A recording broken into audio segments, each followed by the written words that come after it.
So এই সেকশনটা শেষ করার আগে আমার মনে হয়েছে আরও একটা জিনিস দেখিয়ে দেই। এই একটা ওয়েবসাইট যেটা হচ্ছে, এটা একটা টেমপ্লেট অ্যাকচুয়ালি। সো আমার মনে হয়েছে যে সাপোজ আমি এই ওয়েবসাইটটা কপি করবো, হুবহু সেম বানাবো। সো একটা ওয়েবসাইট কপি করা বেসিক্যালি শিখাবো। এবং আমি একদম টিউটোরিয়ালের ফার্স্টে এক জায়গায় দেখেছি আমি ইন্সপেক্ট এলিমেন্টে, যে আমি এখানে চাইলে এইচটিএমএলগুলো এডিট করতে পারি।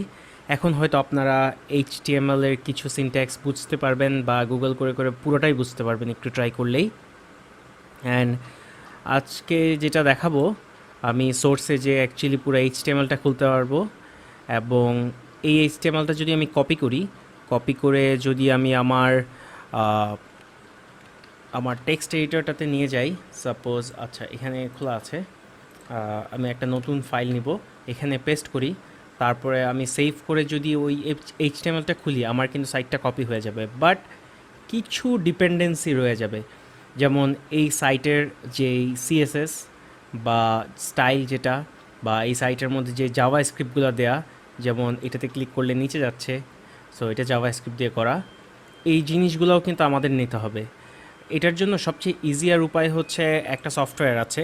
এগেইন আমি একটু জাস্ট রিমাইন্ড করে দিই, আপনি চাইলে এখান থেকে কপি করে প্রতিটা স্টাইল, প্রতিটা ইমেজ সবই কিন্তু এখানে আছে, সবই আপনি দেখতে পারবেন। ইভেন জাভা স্ক্রিপ্টও আপনি দেখতে পারবেন, সবই একটা একটা করে কপি করে নিয়ে যেতে পারবেন। বাট ফাস্টার করার জন্য একটা সফটওয়্যার আছে যেটার নাম হচ্ছে এইচটি ট্র্যাক। আমি যদি যাই এবং গো টু ডাউনলোড সেকশন গেলাম, আমার জন্য আমি এটা ডাউনলোড করে নিয়েছি। আপনাদের যদি অন্য কোনো অন্য কোনো অপারেটিং সিস্টেম থাকে, সেটার জন্য আপনি আলাদা অন্যটা ডাউনলোড করে নিতে পারবেন। সো আমি এটা ডাউনলোড করে এটা ইনস্টল করেছি এবং আমি এটা অন করে দেখাই। সো ইন্টারফেসটা বেসিক্যালি এমন। সাপোজ আমি এই ওয়েবসাইটটা কপি করব, আমি নেক্সটে যাব, একটা প্রজেক্ট নেম দেই, নামটা হচ্ছে SIYE কপিড, অ্যান্ড প্রজেক্ট ক্যাটাগরিটা সেভ করব আমি ডেস্কটপে, আমি ডেস্কটপ স্ল্যাশ কপি দেই। অ্যান্ড নেক্সট পেজে যাব, এই পেজে এসে আমি ওয়েবসাইটের ইউআরএলটা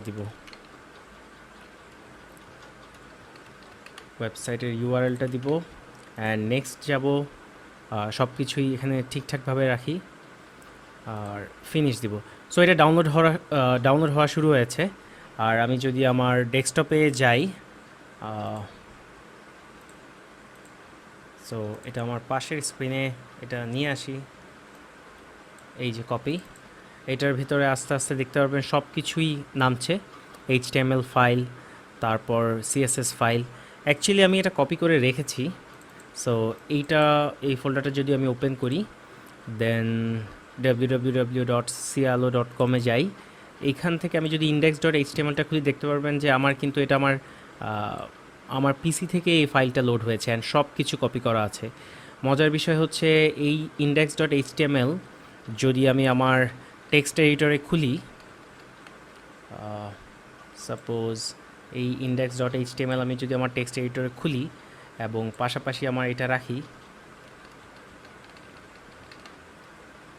আমি এটাকে পাশে নিয়ে নেই, এটাকে পাশে নিয়ে নেই, এবং এটা কিন্তু আমার লোকালি চলছে।